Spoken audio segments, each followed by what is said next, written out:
આ સમયે પ્રભુના નામને ફરી એકવાર ધન્યવાદ આપીએ છીએ. પ્રભુનો પુષ્કળ આભાર માનીએ છીએ આજના દિવસને માટે. સવારથી લઈને આ રાત્રિના સમય સુધી પ્રભુએ અદ્ભુત એવી કૃપા આપી, દયા આપી, સહાય કરી, મદદ કરી. માટે પ્રભુના નામને ધન્યવાદ આપીએ છીએ. આપણે પ્રાર્થના કરીને પ્રભુના વચનમાં જઈએ. સર્વસમર્થ અને સનાતન ઈશ્વર પિતા, પ્રભુ તમારા નામને ધન્યવાદ આપીએ છીએ. તમારી મહાન કૃપા, દયા પ્રભુ અમારા જીવનમાં પૂરતી અને બસ છે માટે આભાર માનીએ છીએ. અમારી વિશેષ પ્રાર્થના છે પ્રભુ, અમારી આજની આ સંગતને આશીર્વાદિત કરજો. થોડી સમયને માટે, થોડા મિનિટોને માટે પ્રભુ અમે તમારું વચન સમજીએ, એ સમય આશીર્વાદિત થાય, અમે પડકાર પામે એવું તમે થવા દેજો. પ્રાર્થના પ્રભુ ઈસુ ખ્રિસ્ત નામથી માંગીએ છીએ, આમેન. આ સમયે ફરી એકવાર આપ સર્વનો પ્રભુ ઈસુ ખ્રિસ્તના નામમાં આવકાર કરવામાં આવે છે અને વિશેષ પ્રેમી સલામ પાઠવવામાં આવે છે.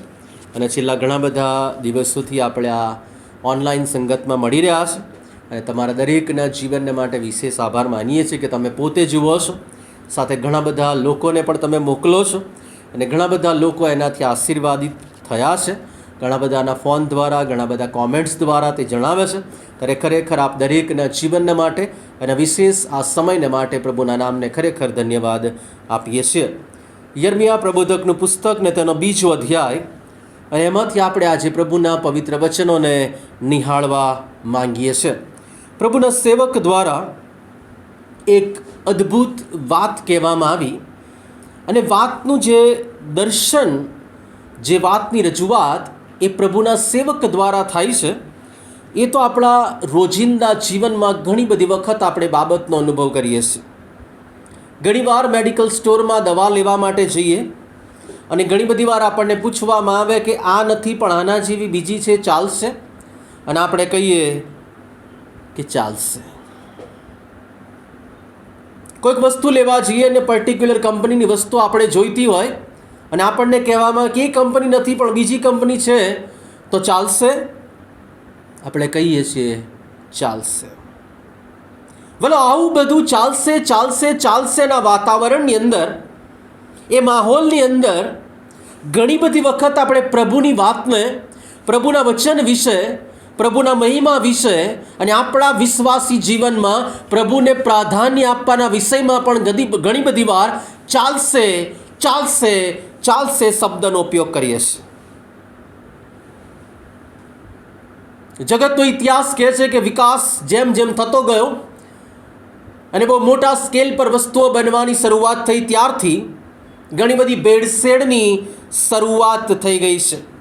અને જગતના ખોરાકમાં, જગતની વસ્તુઓમાં, જગતની બાબતોમાં ભેળસેળ થાય એટલે સુધી પૂરતું નથી, પરંતુ હવે આત્મિક બાબતોમાં, ધાર્મિક બાબતોમાં, વિશ્વાસની બાબતોમાં, પ્રભુની વાતોમાં, પ્રભુના વિશ્વાસની વાતમાં ભેળસેળ કરવામાં આવી રહી છે. વિશ્વાસી જીવનનો બહુ જ મોટો પડકાર એ પ્રભુનો સેવક યર્મિયા આપણને આપે છે. ત્યાં આપણે વાંચીએ શું લખવામાં આવ્યું છે. યર્મિયા 2 અને 9, એ માટે હું હજી તમારી સાથે વિવાદ કરીશ એમ યહોવા કહે છે, અને તમારા પુત્રોના પુત્રોની સાથે હું વિવાદ કરીશ.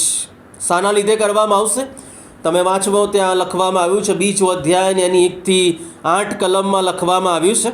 8મી કલમ, યહોવા ક્યાં છે એવું યાજકોએ કહ્યું નહીં, અને જેઓ નિયમશાસ્ત્ર શીખવે છે તેઓ મને ઓળખતા નહોતા, અને અધિકારીઓએ મારો અપરાધ કર્યો, અને પ્રબોધકોએ બાલને નામે પ્રબોધ કર્યો, ને જે હિતકારક નથી તેની પાછળ ચાલ્યા ગયા. યર્મિયા પ્રબોધકનું જીવન ને સમય એક એવી પરિસ્થિતિને દર્શાવે છે કે જ્યારે એ નિયમશાસ્ત્રની પાછળ ચાલવાનું ઇઝરાયેલના લોકો ભૂલી ગયા. એમને શીખવનાર લોકો એ નકામા, નમાલા સાબિત થયા. પ્રબોધકો યહોવાની જગ્યા પર બાલનો પ્રબોધ કરતા હતા અને સમયોમાં પ્રભુના સેવક દ્વારા જે વાત આવી આપણી મધ્યે કહે છે, યહોવા કહે છે હું વિવાદ કરીશ. 10મી કલમ, પેલી પાર કિત્તીમના દ્વીપોમાં જઈને જુઓ ને કેદારમાં મોકલીને ઘણી ખંતથી જુઓ અને જુઓ કેવું કંઈ થયું છે. 11મી કલમ, શું કોઈ પ્રજાએ પોતાના દેવોને બદલ્યા છે? જો કે તેઓના દેવો તો દેવો જ નથી, પણ જેનાથી હિત થતું નથી તેને માટે મારા લોકે પોતાનું ગૌરવ બદલ્યું છે. પહેલી બાબત જે આપણે અત્યારે જોઈ રહ્યા છીએ, વિશ્વાસી જીવનમાં પ્રભુને લગતી બાબતોમાં ચાલશે શબ્દ એક નકારાત્મક અને શૈતાની શબ્દ છે. કારણ કે આપણે એને એવી રીતે જોઈએ છીએ, આમ નહીં કરીએ તો ચાલશે. અહીંયા પ્રભુના વચનમાં લખવામાં આવ્યું, જેઓ નિયમ શાસ્ત્ર શીખવે છે તેઓ મને ઓળખતા નહોતા, પ્રબોધકો બીજાને નામે પ્રબોધ કરતા હતા. અને એવું પ્રભુનું વચન કહે છે, આત્મિક વિશ્વાસી જીવનમાં ચાલશે નહીં. હું તમને અત્યારે વચન શીખવતો હોઉં અને મારા જીવનમાં વચન પર વિશ્વાસ ન કરતો હોઉં તો વચન કેવી રીતે કાર્ય કરે, વચન કેવી રીતે અસર કરે? એ તો ફક્ત હવામાં બોલાયેલા શબ્દોની જેમ છે, જે કદાચ થોડી વખત પછી એનું કોઈ અસ્તિત્વ નહીં હોય. પ્રભુનું વચન કહે છે, ચાલશે વિશ્વાસી જીવનમાં એ શબ્દને કાઢી નાખીએ. જે પ્રભુએ કીધું છે, જે પ્રભુએ કર્યું છે, જે કરવાની બાબતો છે, વિશ્વાસ રાખવાની બાબતોમાં એમ ચાલશે, એ શબ્દ એક નકારાત્મક શબ્દ છે. બીજી બહુ મહત્વની બાબતમાં પ્રભુના વચનમાં લખવામાં આવ્યું, ઇઝરાયેલીઓને જાણે કે પોતાના દેવોની જગ્યા પર બીજા દેવોને ભજવાનું કોઠે પડી ગયું છે. તેઓ પોતાના દેવોને ભૂલી ગયા, પોતાના દેવને ભૂલી ગયા અને બીજા દેવી દેવતાઓની પાછળ ચાલ્યા ગયા છે. એટલાને માટે 11મી કલમમાં પ્રભુનું વચન કહે છે, શું કોઈ પ્રજાએ દેવો બદલ્યા છે? આજુબાજુ જુઓ, એમના દેવો તો દેવો જ નથી, જેનાથી હિત નથી થતું, છતાંય મારા લોકોએ પોતાનું ગૌરવ બદલ્યું છે. એમનો દેવ યહોવા એમને મિસરની ગુલામીમાંથી કાઢી લાવનાર, 40 વર્ષ સુધી અરણ્યમાં ચલાવનાર, અગ્નિસ્તંભ ને મેઘસ્તંભ આપનાર, અલગ અલગ પ્રજાઓ સાથે યુદ્ધમાં મદદ કરનાર, એમનો આગેવાન, એવો દેવ જે એમને ગૌરવ અપાવે, એવો દેવ એમણે પ્રભુનું વચન કહે છે બદલી નાખ્યો છે. 13મી કલમ કહે છે, પોતાના દેવી દેવતાઓને ભજવાનું, બીજા દેવી દેવતાઓને ભજવાનું જાણે કે ઇઝરાયલને કોઠે પડી ગયું છે. અને પ્રભુનું વચન કહે છે કે મારા લોકે 2 ખોટા કામ કર્યા છે. 13મી કલમમાં લખવામાં આવ્યું છે, કેમ કે મારા લોકે 2 ખોટા કામ, મેં ભૂંડા કામ કર્યા છે. તેઓએ મને એટલે જીવતા પાણીના જરાને તજી દીધો છે, અને ટાંકા કે જેમાં પાણી રહે નહીં એવા ભાંગેલા ટાંકા તેઓએ પોતાને સારું ખોદ્યા છે. પ્રભુના વચનમાં બહુ અદ્ભુત ને મહત્વની બાબત લખવામાં આવી. ઇઝરાયેલના સમયમાં આ પાણીના ટાંકાએ બહુ મહત્વનો ભાગ ભજવતા હતા. વોટર ટેન્ક, નદી કે ઝરણાએ હંમેશા એમના માટે નહોતા, માટે લોકો કૂવા ખોદે, ટાંકા ખોદે અને વરસાદનું પાણી એમાં ઝીલાય અને પછી કુટુંબને માટે, આખા વર્ષને માટે તે ઉપયોગનું કારણ બને. વાલાઓ, આ ટાંકાઓમાં 2 કારણને લીધે પાણી ન હોઈ શકે. પહેલું, કદાચ વરસાદ ન પડ્યો હોય માટે પાણી ન હોય, ને બીજું, વરસાદ પડ્યો હોય પણ ટાંકા એ કાણા હોય અને માટે એમાં પાણી હોય નહીં. ઘણીવાર ટાંકા ખોદ્યા પછી ખબર પડે કે ટાંકા તો કાણા છે ને એમાંથી પાણી નીકળી જાય છે. ઘણીવાર એ નિષ્ફળ ગયેલા ટાંકા છે, એમાં જેલ તરીકેનો ઉપયોગ કરવામાં આવતો હતો, ને એવી જ એક જેલમાં યર્મિયાને પણ નાખવામાં આવ્યો હતો.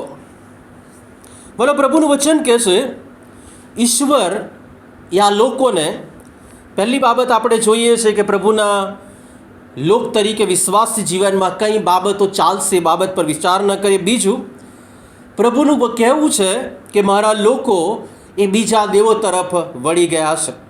ત્રીજી બાબતમાં પ્રભુ કહે છે કે મારા લોકોએ 2 ભૂંડા કામ કર્યા છે.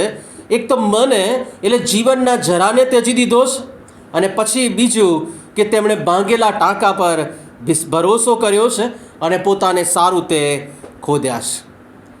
આ નિષ્ફળ ટાંકા કે જે ભાંગેલા છે એને તેમને ખોદીને તેના પર ભરોસો કરી રહ્યા છે અને યહોવા દેવને તેઓ ત્યજી રહ્યા છે, એવો પરમેશ્વર પિતાનો આરોપ છે, યહોવા દેવનો આરોપ છે. યશાયા પ્રબોધકનું પુસ્તક તેને 55 અધ્યાયની 2જી કલમમાં લખ્યું છે, જે ખોરાક નથી તેને માટે નાણું શા માટે ખર્ચો છો? જેથી તૃપ્તિ થતી નથી તેને માટે તમારી કમાઈ શા માટે ખર્ચી નાખો છો? કાન દઈને મારું સાંભળો અને સારું જ ખાઓ ને સ્વાદિષ્ટ ભોજનથી તમારો જીવ સંતોષ પામે.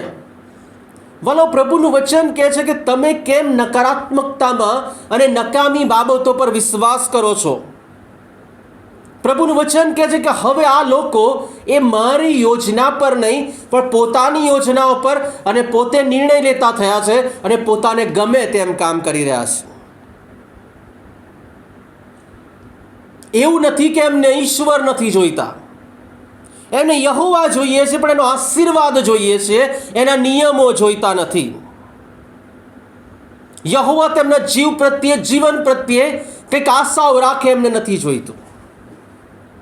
બોલો, આ પરિસ્થિતિ છે. જગતના લોકોના અલગ અલગ વિશ્વાસોની મધ્યમાં જઈએ તો ઘણા બધા વિશ્વાસો એ પ્રમાણે કહે છે કે તમે પોતે દેવ છો અને તમારા શરીરને પ્રેમ કરો, તમારું શરીર જે પ્રમાણે ઈચ્છા ને અપેક્ષા રાખે એ પ્રમાણે કરો, પછી ગમે તે બાબત હોય. તો વાલો, આપણને એ ધર્મ ગમે, એ વિશ્વાસ ગમે કે પછી એ ધર્મ ગમે કે જેમાં 10 આજ્ઞાઓ આપવામાં આવી હોય અને કહેવામાં આવે કે આ બધું પાળવાનું છે. બોલો, ઘણી બધી વખત જગતની સ્વચ્છંદતા પાછળ આપણે સ્વતંત્રતા સમજીને ચાલ્યા જઈએ છીએ. પ્રભુનું વચન કહે છે તેઓ પ્રભુને છોડીને બીજા લોકો તરફ વળી ગયા છે. ઇઝરાયલ અને એના લોકોની બહુ ભયંકર પરિસ્થિતિ છે. તેમણે માની લીધું છે કે આવું કરીશું તો ચાલશે, વાંધો નહીં આવે, બીજા દેવોની પાસેથી આશીર્વાદ મેળવી લઈશું, અમને ગમે એવું તે કહે છે એ પ્રમાણે કરીશું, અમને ગમે એવું ખાવું છે તે પ્રમાણે ખાઈશું, અમને આ કડક નિયમો વાળો ઈશ્વર પસંદ નથી. વલો, વિશ્વાસી જીવનની અંદર આ બહુ જ મોટો પડકાર છે કે આપણે જે દેવની પાછળ ચાલીએ છીએ એમાં કોઈ પણ બાબતમાં ચાલશે શબ્દ નહીં આવે. આપણો દેવ તો જીવતા પાણીનો ઝરો છે અને આપણે એને તેજીને બીજા નકારાત્મક બાબતો પાછળ, બીજા દેવી દેવતાઓ પાછળ, એ દોરા ધાગા પાછળ, એ ભુવાઓ પાછળ, એ બીજી પૂજા અર્ચના પાછળ જો ચાલ્યા ગયા છે, 1 કે 2 વાર કે 3 વાર પણ કર્યું છે, તો આજે સમય છે કે પ્રભુની આગળ પસ્તાવો કરીએ. મતલબ, જો આપણે એવું નથી કર્યું પણ કદાચ ઈશ્વરની જગ્યા પર કોઈક વ્યક્તિઓમાં આપણો ભરોસો મૂક્યો છે, ઈશ્વરની જગ્યાએ પૈસા, ધન દોલતમાં, બીજી ઘણી બધી બાબતોમાં આપણો ભરોસો મૂક્યો છે અને ઈશ્વરના વચનને સાઈડમાં મૂકી દીધું છે, તો બાલો, અત્યારે સમય છે કે ફરી એકવાર વિશ્વાસી જીવનનો ભાગ બનવાને માટે પસ્તાવા સાથે પાછા આવીએ. આપણામાંથી કેટલા બધા લોકો એવા છે કે જે પ્રભુને પ્રાર્થના કરવાને બદલે પોતાના ખાસ મિત્રો કે સગાવાલાને પૂછે છે કે હું શું કરું. વાલા, સૌથી પહેલું પૂછવાનું એ આપણા પ્રભુને છે. સૌથી પહેલી પ્રાર્થના પ્રભુને છે. પહેલામાં પહેલી સહાય પ્રભુ પાસે માંગવાની છે અને પ્રભુ માર્ગદર્શિત કરશે કે શું કરવાનું છે. પ્રભુનું વચન એટલાને માટે કહે છે, તેમણે મને એટલે જીવતા પાણીના જરાને ત્યજી દીધો છે અને ટાંકા કે જેમાં પાણી રહે નહીં એવા ભાંગેલા ટાંકા તેમણે પોતાને સારું ખોદ્યા છે. સો આજે આપણે પણ આપણી પોતાના જીવનની અંદર, વિશ્વાસી જીવન તરીકે ઓળખાતા જીવનની અંદર, સો આપણી યોજનાઓ, આપણું ભવિષ્ય, આપણી બાબતો પર વિશ્વાસ કરીને આગળ વધવા માંગીએ છીએ.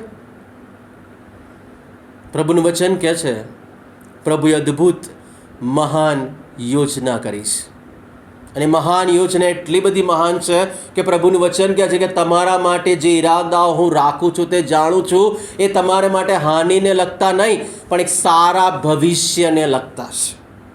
આજે વિશ્વાસી જીવનના પડકારમાં પ્રભુની પાસે આવી અને પ્રભુને કહે કે ફરી એકવાર હું તારી અદ્ભુત ને પરાક્રમી યોજના પર વિશ્વાસ કરવા માંગુ છું. ફરી વખત હું જીવનના જરા પર વિશ્વાસ કરીને એ પ્રભુની પાસે આવવા માંગુ છું કે જે મને પ્રેમ કરે છે, જે મને સાચવે છે, જે મને સંભાળે છે અને જે મને અનંત જીવનનો આશીર્વાદ આપે છે. ઘણા ધર્મો, ઘણી બધી બાબતો, ઘણી બધી વિશેષતાઓ અત્યારે પૃથ્વી પરના જીવન માટે સારી લાગશે, પણ અનંતકાલિક જીવન બાઇબલ કહે છે, પ્રભુ ઈસુ ખ્રિસ્ત કહે છે, માર્ગ, સત્ય અને જીવન હું છું, મારા વિના બાપની પાસે કોઈ આવતું નથી. સો આપણે અનંત જીવનનો મુંગટ જોઈએ છે, એ તારણનો મુંગટ જોઈએ છે, એ અનંત જીવન જોઈએ છે, એ ઉદ્ધારના અને તારણના અને પ્રભુની મહાન યોજનાના, પ્રભુના રાજ્યના ભાગીદાર થવા ઈચ્છીએ છીએ, તો ફરી એકવાર એ જીવનના જરાની પાસે આવવાની જરૂર છે. આવો પ્રાર્થના કરી આપણે મસ્તકો પ્રભુની હજુરને મનમાવીએ. સર્વસમર્થ અને સનાતન ઈશ્વર પિતા, પ્રભુ પરમેશ્વર, અમે તમારા નામને ફરી એકવાર ધન્યવાદ આપીએ છીએ. તમારી મહાન કૃપાથી, દયાથી ભરજો, તમારા આશીર્વાદ આપજો.